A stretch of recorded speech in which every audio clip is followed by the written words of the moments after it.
Good morning, ladies and gentlemen, brothers, old collegians, and special guests. We begin this morning by acknowledging the traditional custodians of this land, the Wurundjeri people, and we pay our respects to the elders, both past and present, and emerging, for they hold the memories, the traditions, the culture and the hopes of Aboriginal Australia. My name is Rana Brogan, and I'm the Deputy Principal of Faith and Mission here at Salle College. Today, we gather to remember and reflect upon the hurt and suffering caused by abuse, and to remember all those who should have been protected, cared for, and kept safe. And in doing so, we also commit to ensuring our schools and institutions are safe and protected places for all children and young people in our care. I now invite Peter Houlihan, College Principal, to commence our dedication ceremony with the official words of welcome.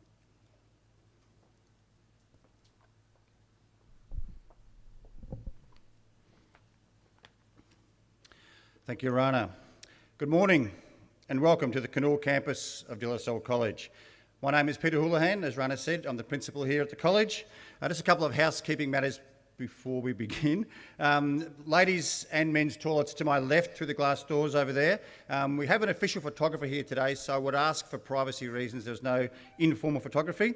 If you do need another seat or an umbrella, these fine young men in the blazers over there, the distinctive blue and gold blazers, have got a number of umbrellas still there, and also access to more seats if we need them. It is my pleasure to welcome a number of special guests here this morning.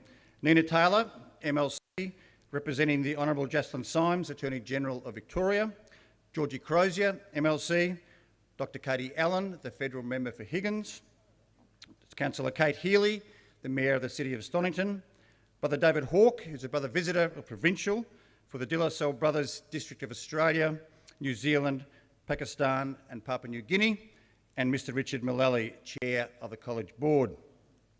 Thank you so much to all our guests for making the time to attend today's event. Your support is greatly appreciated. Today's commemoration is the culmination of literally 2 years of planning. The process began with several letters I wrote to the Salle parents and old collegians in 2016 as the Royal Commission into Institutional Responses to Child Sexual Abuse was about to release its findings, including reference to Salle College, and then the imprisonment of Frank Keating in 2018. My letters outlined the college's position on matters dealing with historical sexual abuse at the Malvern campus in the 1960s and the 1970s. These offences and allegations primarily involve two offenders. One served many years in prison and the second is still in jail.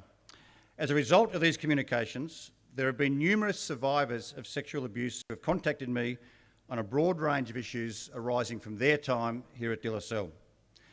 The common theme from these survivors was simply wanting to be heard and their circumstances formally acknowledged and recognised by the college. As a Catholic college, we are committed to being open and transparent within our community about issues relating to the protection of our students and young people in the general community. We must acknowledge and own the crimes of past decades, strive to provide survivors with whatever healing we may, and ensure this never happens again. The college has been working on an appropriate response with past survivors and the In Good Faith Foundation, a charity providing advocacy and support for survivors of abuse.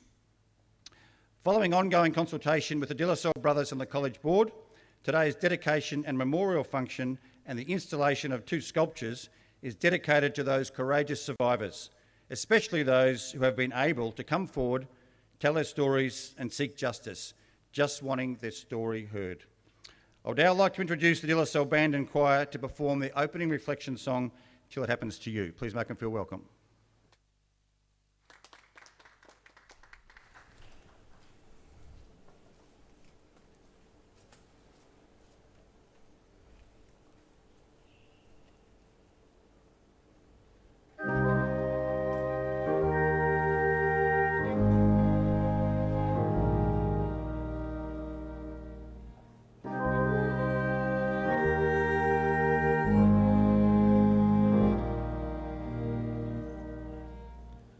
You tell me it gets better in time.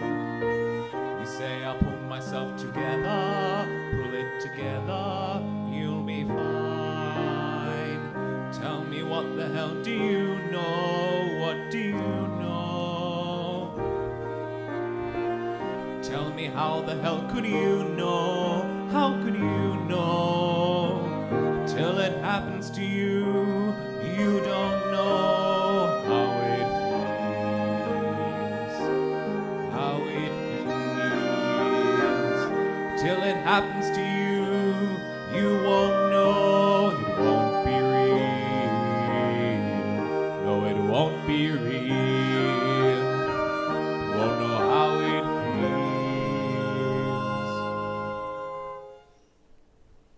feels. You tell me hold your head up, hold your head up, and be strong. 'Cause when you fall, you gotta get up, you gotta get up and move on. Tell me how the hell could you talk, how could you talk? Because until you walk where I walk, this is no joke. Till it happens to you, you don't know how it feels, how it feels. Till it happens to you, you won't know, it won't be real. How could you know?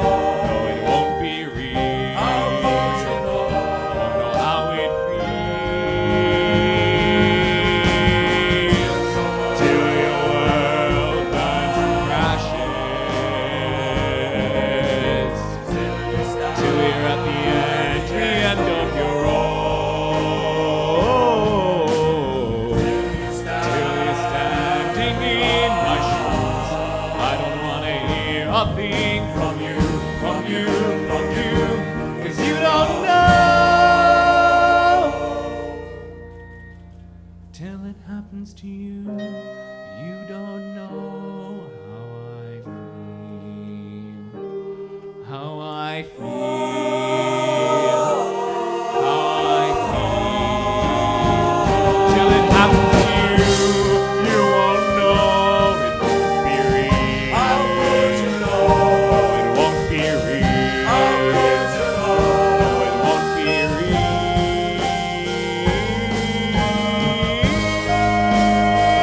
Till it happens to you, happens to you, happens to you. Till it happens to you, happens to you, happens to you, happens to you. How could you know? Till it happens to you, you won't know how I feel.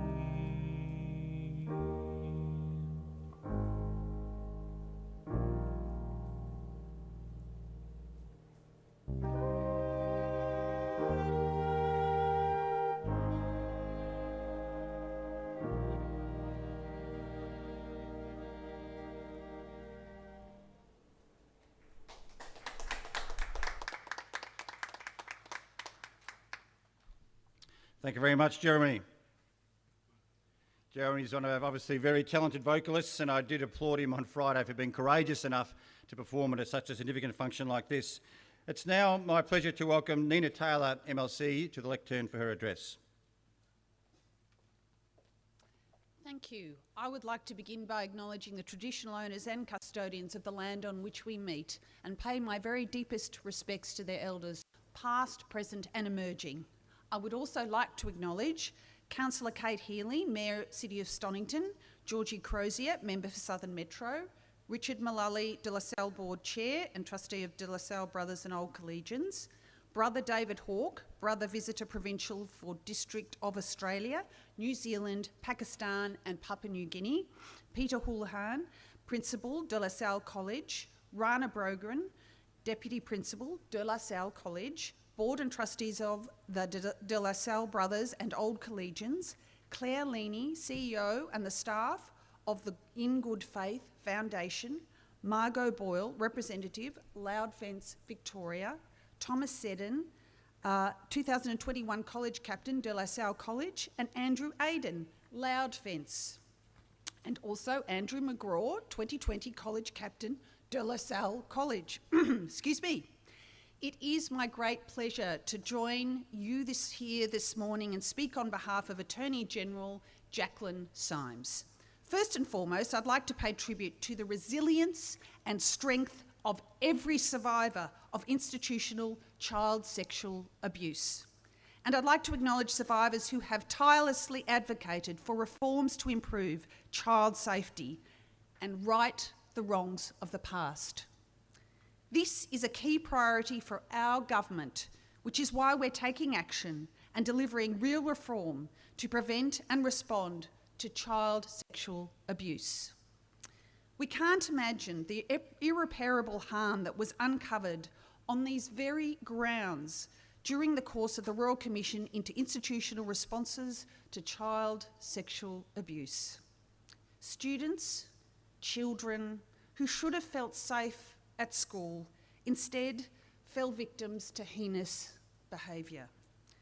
Since these harrowing developments, the school has shown strong leadership to ensure every child is safe and protected. I'd like to commend Principal Peter Houlihan for taking responsibility, issuing an unreserved public apology to those who suffered abuse under De La Salle's care in the past. Since then, the De La Salle brothers have joined the National Redress Scheme for Institutional Child Sexual Abuse. We hope this inspires other schools and organisations to take a firm stand against child sexual abuse. As a government, we are working hard to ensure the needs of victims and survivors are treated with the priority and the support they deserve. Victoria has led the way in reforming sexual offence laws in recent years, and we're leading the nation in implementing recommendations from the Royal Commission into Institutional Responses to Child Sexual Abuse. The government has also delivered on its commitment to implement all 15 recommendations of the landmark Betrayal of Trust report arising from the 2013 parliamentary inquiry into the handling of child abuse by religious and other organisations. Other significant reforms include the introduction of laws in 2015 to abolish civil claim time limits to allow lawsuits to be lodged regardless of how long ago the abuse occurred. The introduction in 2017 of an Australian first duty of care for organisations exercising care, supervision or authority over children. The introduction of child safety standards, a reportable conduct scheme and landmark child information sharing legislation. Reforms to enable information sharing with other jurisdictions on negative assessments information relating to working with children checks. We owe survivors a world-class redress scheme, one that listens, learns and adapts, and one that holds the rights of survivors at its core. That is why we've called for important, urgent changes to be made. Survivors can only access redress if the institution they name as responsible for the abuse has joined the scheme, and joining the scheme is voluntary. De La Salle is one of those institutions which has rightly elected to sign up. Joining the scheme demonstrates a commitment to the well-being and protection of children, and we commend you for this. Under the scheme, redress consists of 3 elements: a redress payment, access to counselling and psychological services, and a direct personal response. Survivors are able to choose whether to accept one, two, or all three components of redress. Since De La Salle joined the scheme, we have been strongly encouraging many other organisations to join as well. It's our policy that any institution that has been named in a redress application and which is eligible to join the scheme must do so as a condition of receiving state government funding. Since that time, and with sustained pressure from the Victorian Government, the Commonwealth has now committed to removing the charitable status of institutions named in the scheme applications that choose not to join the scheme despite having capacity to do so. The Commonwealth has also committed to not provide grant funding to these institutions. Several other jurisdictions have made similar commitments. The Australian Government is funding a national memorial for victims and survivors of child sexual abuse, in line with a recommendation from the final report of the Royal Commission. The National Memorial will play an important role in recognising the impact of institutional child sexual abuse as part of Australia's history. The memorial will be located in Canberra and it is expected to open in 2022. In closing, I'd like again to acknowledge the victims and the honest leadership demonstrated by De La Salle in apologising for the wrongs of the past and taking active steps to ensure this never happens again. In Principal Houlihan's own words, the pain, shame and humiliation of abuse is a torment nobody should ever be forced to endure, and all in our college are united in our condemnation of this stain on our history and regret the anguish suffered by victims. This rings true today and every day. Thank you.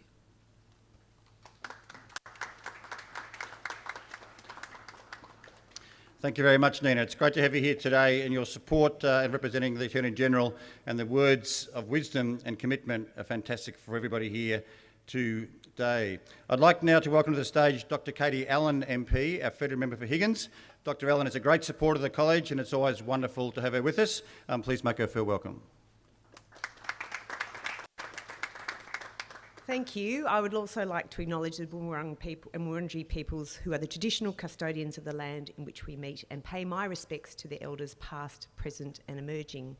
And thank you to Nina for all her welcoming to our distinguished guests, but I will go through it again today because it's so important. Thank you to Principal Peter Houlihan, Deputy Principal Rana Brogan, Board Chair Richard Mullally, Brother David Hawke, Brother Visitor for District of Australia, New Zealand, Pakistan and Papua New Guinea, Claire Leaney, CEO and the staff from the In Good Faith Foundation, Margaret Boyle representing Loud Fence Victoria, Miss Nina Taylor you've just heard from, Georgie Crozier, who's a Shadow Minister for Health, thank you Georgie, and Councillor Kate Healy, our Mayor, our new Mayor for the City of Stonington. Thank you all for being with us, and of course all of you here who are here for such an important issue. Most importantly, thank you to the survivors, mental health practitioners, the In Good Faith Foundation and advocates of this commemoration and memorial. Thank you to De La Salle College for acknowledging and leading the way to ensuring victims of institutional child sexual abuse are heard and respected. Today, we honour and remember those students who are victims of historical sexual abuse during their time at the college. Today is about them. I think the words that we heard from our wonderful choir and orchestra, you don't know till it happens to you. 30 years ago, I met a young man. He grew up in the UK and his parents sent him to boarding school in Oxford. And there he suffered at the hands of child sex abuse. But he didn't tell anyone. And it was only until he went back to a school reunion 25 years later that he found out that the man who had done that to him had gone to jail for 25 years as a paedophile. As it turned out, this young man told me, There were a nest of paedophiles at the prep school that he went to. And it was only when he found out 25 years later, going back to a school reunion, that this had happened. And he had lived with this his entire life. And when I said to him what had happened to him was unspeakable, he said it was worse for the other boys. It wasn't as bad for me. And I said to him what was so profoundly awful was the break in trust. When you lose that trust, you cannot rebuild it. And this young man, who's now an older man, had been sent to the other side of the world by his parents to be looked after by these teachers in a boarding house. And they were his parentis locus. They were there as his parents. And that trust was broken. That man is my husband, Malcolm. So the words I heard today were very meaningful because I've lived with someone who's lived with child sexual abuse for 30 years and it has profound impact on those people, profound impact. We need to recognise the past practices that have put students in harm's way. That is the first step to healing. And I commend Principal Peter Houlihan and the wider De La Salle College community for their efforts in this regard. Nina mentioned the betrayal of trust. I'd like to congratulate Georgie Crozier, who is actually the chair of that incredibly important inquiry which was called for by Ted Ballew, the current Premier at the time. A child abuse inquiry that led to the Federal Royal Commission and has now led to the National Redress Committee. So thank you, Georgie, for the work that you did between 2011 and 2013. I knew Georgie at the time. She worked tirelessly on this. It was a bipartisan approach, but one that was necessary. And this 10 years later, we're seeing the good work that she initiated. I think it was very harrowing for those who are listening, an eye-opener, but incredibly important to raise the issue, to speak about the unspeakable. These things make people uncomfortable, but we cannot shy away from them. We need to keep talking, keep remembering, and keep dealing with these issues. We as a federal government are also responding to these past injustices and want to ensure that the National Redress Scheme meets its goals to provide redress to those survivors of institutional child sexual abuse in a timely and effective manner. As of this month, approximately $420 million has been provided to survivors, with more offers being made every day. But you know, we know, the money's not the story. It's the recognition of the pain and suffering. It's not about the money. It's about recognising this should never have happened. Almost 10,000 applicants have been received and over half have already been finalised. I am proud to be a member of this Joint Select Committee on implementation of the National Redress Scheme. I've heard firsthand the harrowing stories from survivors, but I've also heard firsthand the sense of relief, the sense of justice, the sense of hope. This is being recognised, that there is redress, and things are changing.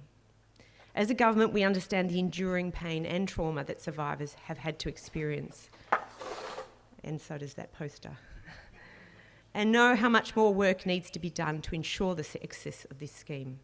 This includes, as Nina mentioned, naming those organisations which have failed in their obligations to those survivors by not joining the scheme. It is appalling that they haven't. And our federal minister responsible for this scheme, Senator the Honourable Anne Ruston, has named these organisations publicly, but more than that, we have committed to stripping these organisations of their charitable status. Where is the charity in their actions? And denying them eligibility for Commonwealth grant funding until they join the scheme. This is the right course of action. I applaud those state and territory governments, including the Victorian State Government, who have acted in a similar fashion against these recalcitrant organisations. Through the 2020-21 federal budget, a further $104.6 million has been invested into the scheme to improve and stabilise the operation and better support people who apply to ensure it meets their expectations. The additional funding has helped increase capacity of community-based support services, playing a critical role in supporting survivors and their engagement with the scheme. Our government is committed to continuously improving the scheme and make sure it operates in the best interests of survivors. Once again, thank you to De La Salle College for organising this very important, moving an incredibly central service to the healing that needs to happen. We need to right the wrongs of the past. We need to ensure this never happens again. Thank you for your time.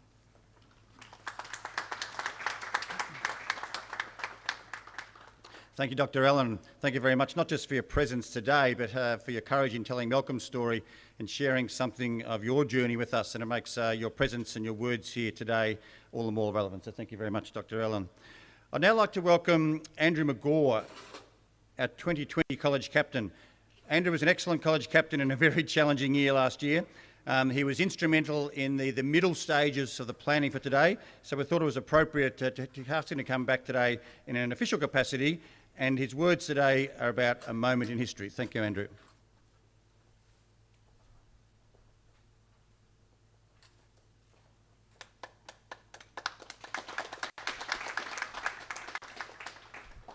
Thanks, Peter. Still feels weird calling you that. I just don't know if it should be a sir. Good morning, everyone. My name is Andrew McGaw, and I am privileged to stand here before you all. As an old collegian, 2020 college captain, and representative of the student body here at Salle, my position here today is highly important, as I am symbolic of the generation to come next. A generation which not only has the responsibility to remember the wrongdoings of the past, but honour the strength of the survivors in order to make a safer, more positive environment for the future. I feel honoured to stand here before you, being a presence for the upcoming generation, a generation that will remember and honour your strength in response to great harm that was so wrongfully forced upon you. As a former student, I can never truly understand your pain. Instead, I make a promise symbolised within these memorials, a promise that outlines how we can make a community centred around trust, transparency and honesty.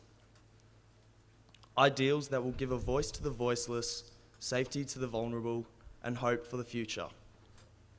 We will never be able to fully amend the actions of the past, yet we will do all within our power to ensure that betrayal of trust will never be repeated. A notion that is shared not just by the younger Lasallian community, but also by those within teaching and administration.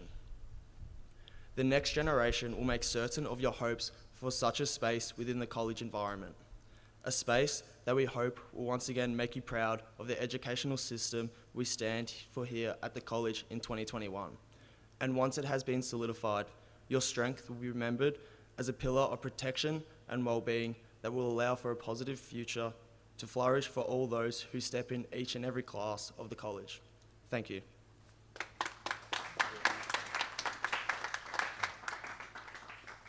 Thank you very much, Andrew. It was terrific to have Andrew back, last year's college captain. This whole event and the planning he was involved in last year certainly meant a great deal to him in his role as college captain last year.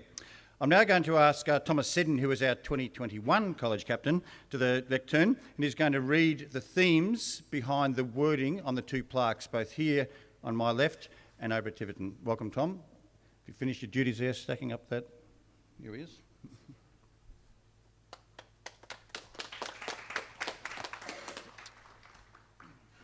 A reading of the themes of the plaques. Today we are here to mark an occasion and to recognise the artwork that has been placed on the grounds of the college to remember those whose voices went unheard. The Peppercorn Memorial, Knoll Campus.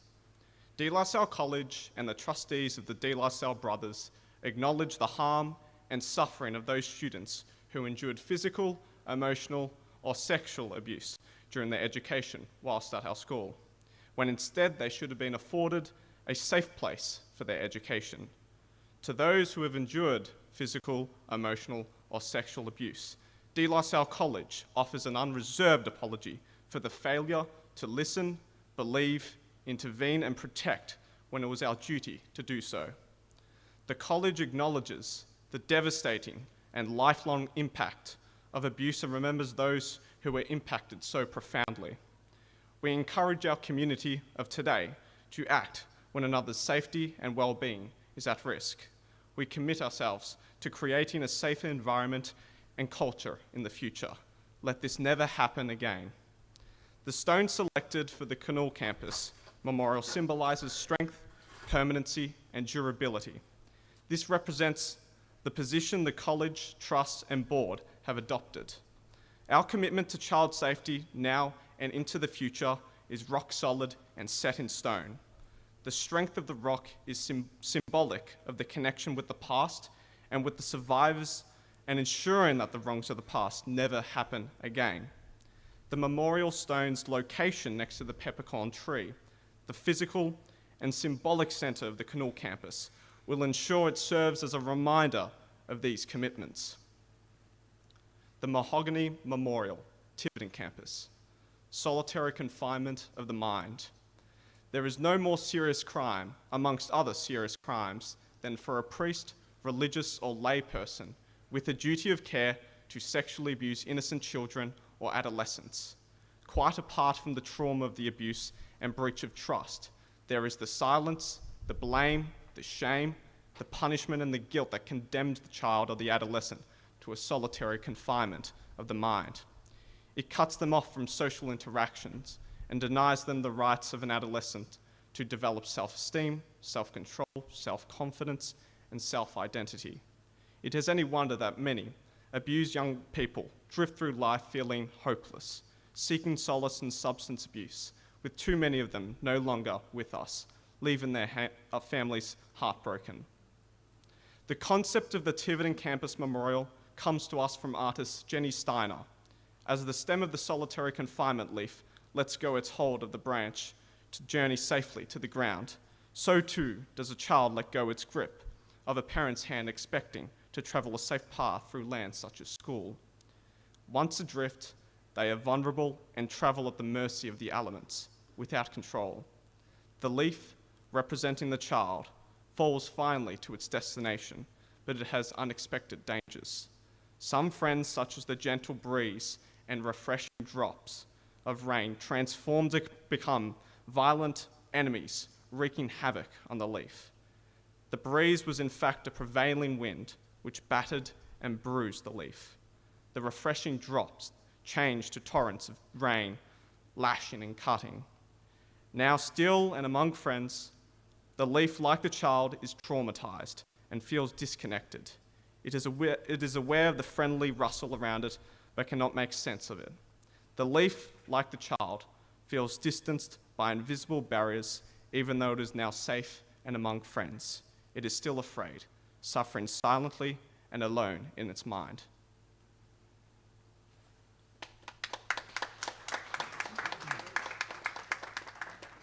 Thank you, Tom. We are indeed very fortunate to have such an impressive and articulate young man as our college captain for 2021. And thank you very much for reading and explaining the plaques. It's now my pleasure to reintroduce the band and the choir for the second song, You'll Never Walk Alone. Thanks, gentlemen.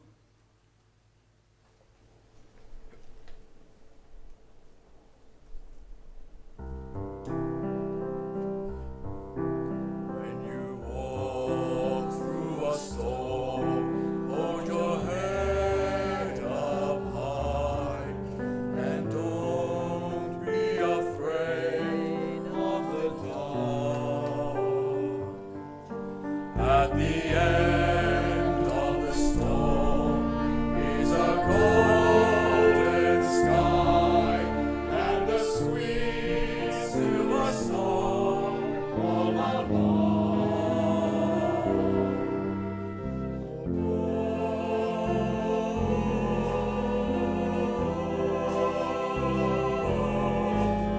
your dreams be lost and lost.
Thank you very much. What a magnificent rendition of a very famous song, and particularly relevant in today's context. I'd now like to introduce Brother David Hawke for his address and apology. Please come forward, Brother David.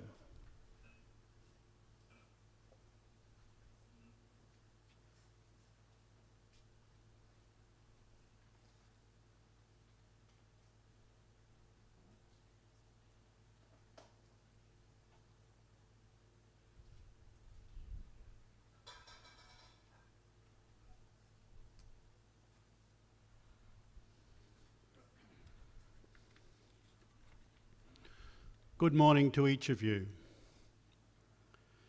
On the 10th of March 2001, I was invited, along with brothers Quentin and Tim, to attend a healing service for survivors in the chapel of the brothers' residence in High Street.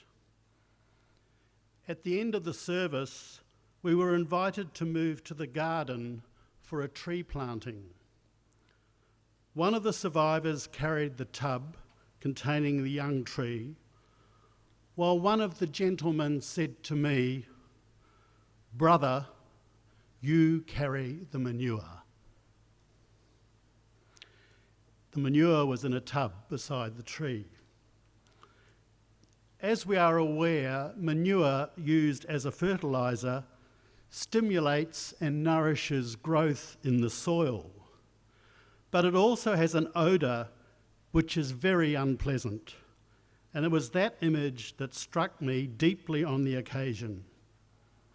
That powerful moment and image has remained with me ever since, and more so as I respond to or meet with survivors who've been harmed by brothers and others during their education in La Sallian institutions. Today, I, along with brothers Quentin and Tim and Bill, gather with you, the survivors. The De La Salle brothers have listened to you and acknowledge the pain, the hurt, and the trauma caused by the abuse and the ways this continues to impact on your lives today. We acknowledge the harm and suffering experienced by you, who as students endured physical, emotional, or sexual abuse during your education at De La Salle College, Malvern. There are no words in my vocabulary that can adequately express the shame that I feel on behalf of the trustees of the De La Salle brothers, except to recall in my mind that tub of manure. To the survivors present today, and all the survivors and their loved ones, I offer you my deep apology and hope that today gives you that gift of healing and peace as you move into the future. And may you, in the words of that song, walk on with hope in your hearts and never be alone.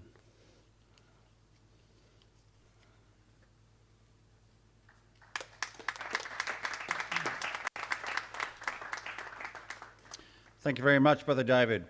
I would also like to acknowledge Brother David's support of this process in preparing for today's ceremony and dedication. I know your acknowledgement of the crimes committed and the genuine apology on behalf of the Order are heartfelt and will be appreciated by all concerned. Thank you, David. It is now time for me to outline the college's commitment to child safety. Much has been written and spoken about the crimes perpetrated in relation to the abuse of children and the suffering, humiliation and lives destroyed. But today, it's time to look forward. The stains of decades past are real, but in 2021, we live in an atmosphere of hope, promise and optimism. De La Salle College is committed to the safety and well-being of all our students.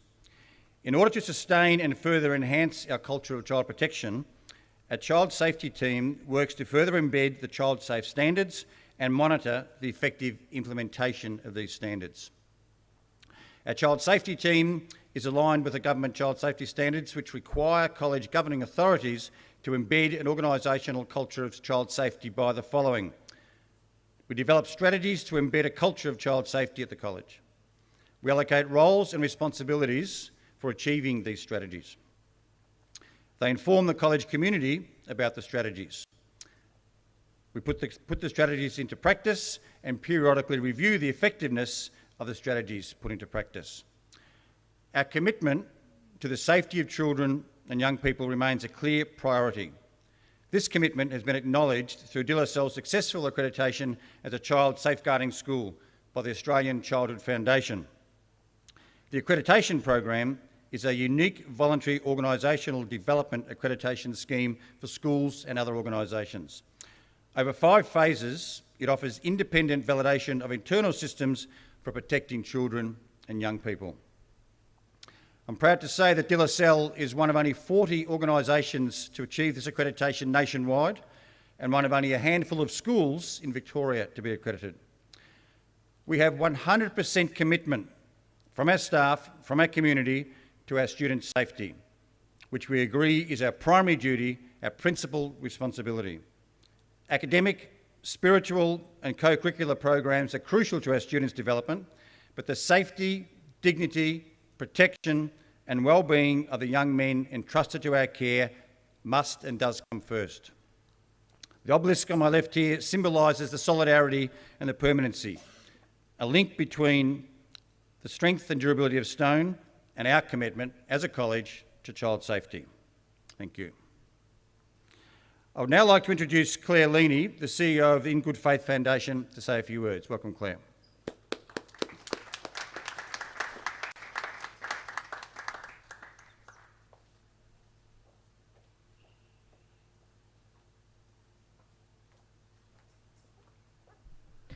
Good morning, everyone. Thank you, Peter, and everyone at De La Salle College for your welcome and active participation in the commemoration of these memorials. I would also like to acknowledge the traditional owners of the lands on which we all stand, including those joining us by live stream. As Peter mentioned, my name is Claire Leaney, and I have the privilege of being the CEO of In Good Faith Foundation. While privilege may not necessarily be a word that we associate with that title, I have the honour of working with and on behalf of survivors, families and communities impacted by institutional abuse. And it truly has been an honour to work with like-minded professionals from within De La Salle College, the mental health profession and all those involved in this momentous occasion. But most importantly, it is both my honour and my deepest privilege to have worked with and for the survivor community in ensuring this commemoration is possible. On an occasion such as this, it is important that we reflect on the impacts of institutional abuse, something so extreme that it never stops shaping the life of a survivor, their friends, and their family. It is of equal importance that we recognise that memorials such as these, embraced wholeheartedly as they have been by De La Salle College, rebalance these scales and provide such hope for a more equal future. In recognising the words of the 2020 school captain, and indeed the words provided to us by students on the seed boxes and our loud fence box frame, we cannot hope to undo the past, nor should we try. We can promise and commit to a better future. We can work to ensure that the voices and choices of survivors are heard and respected. We can move towards a community that works together to empower those who are vulnerable and would otherwise be left aside.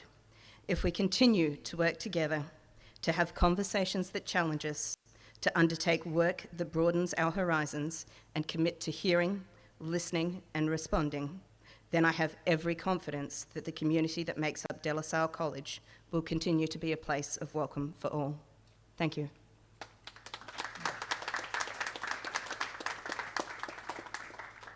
Thank you, Claire, and thank you to all your staff at the In Good Faith Foundation in supporting our survivors and enabling the delivery of today's dedication and commemoration.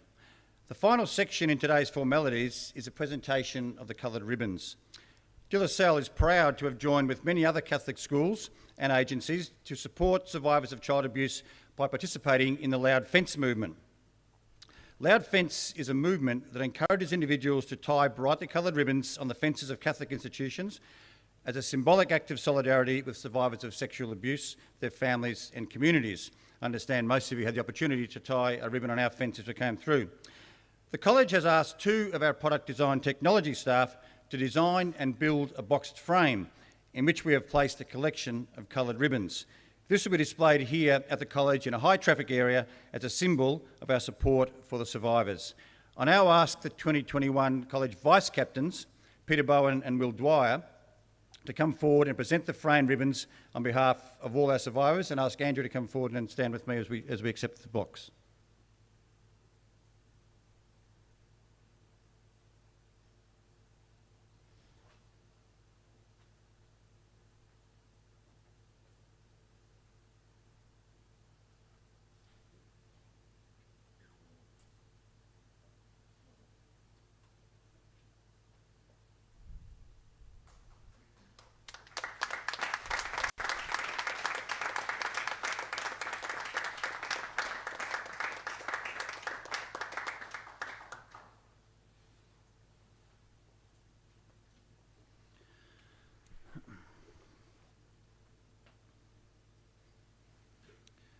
That brings us to the end of our formalities this morning. Thank you once again to all our guests for your attendance this morning. This has been and is a significant day in the history of the college, and it's been tremendous to have the support on each and every one of you today. The ceremony could not have gone ahead without the hard work, the planning, and the commitment and the generosity of time and spirit of so many people. As such, I must thank the following people who were key architects this morning, starting with our special guests, 2 of whom you've heard from.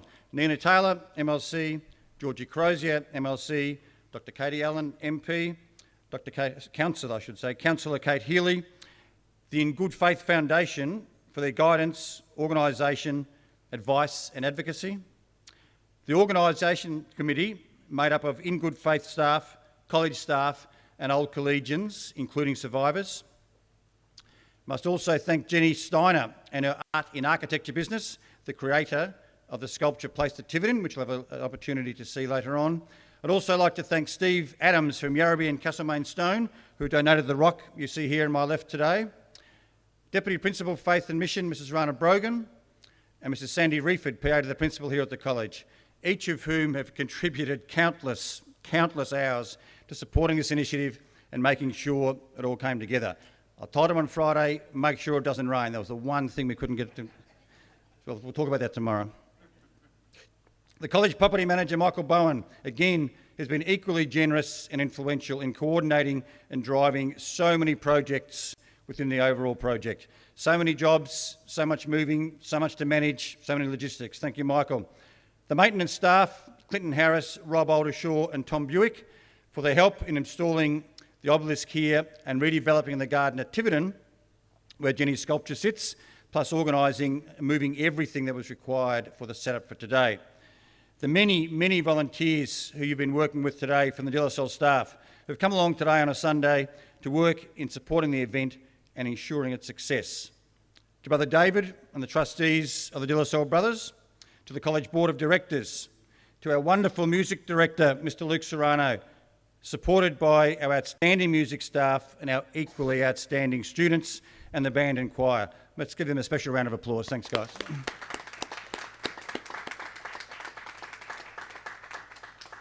Mr. Warren Walker and Kevin Egan from the College Design and Technology Department, who made the box frame we saw up here a moment ago for the ribbons. And finally, a special thank you to our wonderful event manager for today's dedication, Kirsten Ebury. It's quite possible you haven't even seen Kirsten, but she has been everywhere today, trust me. Kirsten came on board very late in the process when we realised a few weeks ago there was still so much to do to bring together all the loose ends. Thank you, Kirsten, for your energy, organisation and your expertise. It was fantastic. Now, a couple of final reminders. When you do leave the campus today, I would invite you to take a seedling straight across here in front of me. Behind the peppercorn tree on the table with the blue De La Salle tablecloth there is a little seedling for everybody here today. It's a everlasting daisy seedling, very easy to grow apparently, and a symbol of growing from strength to strength as we hope our survivors can. At the conclusion of the ceremony, after our final musical item in a moment, morning tea, light luncheon will be served. It was going to be out here in the sun, clearly not. So now it's being set up in the San Miguel Theatre, which is upstairs directly above me. There are two sets of stairs, one right behind where the boys are standing there, and then just around the corner through the glass doors is a more formal entrance, which I would suggest you use. Coffee, tea, and sandwiches, light snacks, etc. I would really encourage you to come up and mix, say hello to various people. It'd be great to have an opportunity to chat and mix with the various people. I can see quite a few faces here. It's great to see them back in the school, but it'd be great to have an opportunity to have a cup of tea and say hello. On your way home, could you also please take the opportunity to take a look at the Mahogany Tree Memorial, Jenny Steiner's sculpture in the front garden at Tiverton, in front of the Performing Arts Centre, directly opposite Malvern Library. It's right behind the fence. The fence is very easy to see through, of course, so I would encourage you to have a look at that magnificent sculpture on your way back to your car. To close the formalities, please welcome back to stage the De La Salle Band and Choir for the final item of the morning. Thank you once again for your attendance and your support.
Thank you once again, Luke, and the band. A fantastic performance. I know a lot of these gentlemen very well. They're passionate about their music, they're dedicated to their music. They were here really early on a Sunday morning in full school uniform, you might note, which is probably not the first thing they thought of when they wake up on a Sunday morning.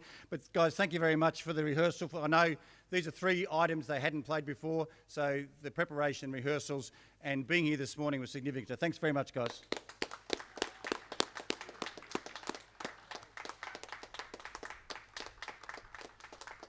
And that does bring an end to all the formalities. Could I please ask you, our fine young men in the distinctive blue and gold blazer will escort you over here on my right, behind the stairs, through the glass doors, up to morning tea. Thank you.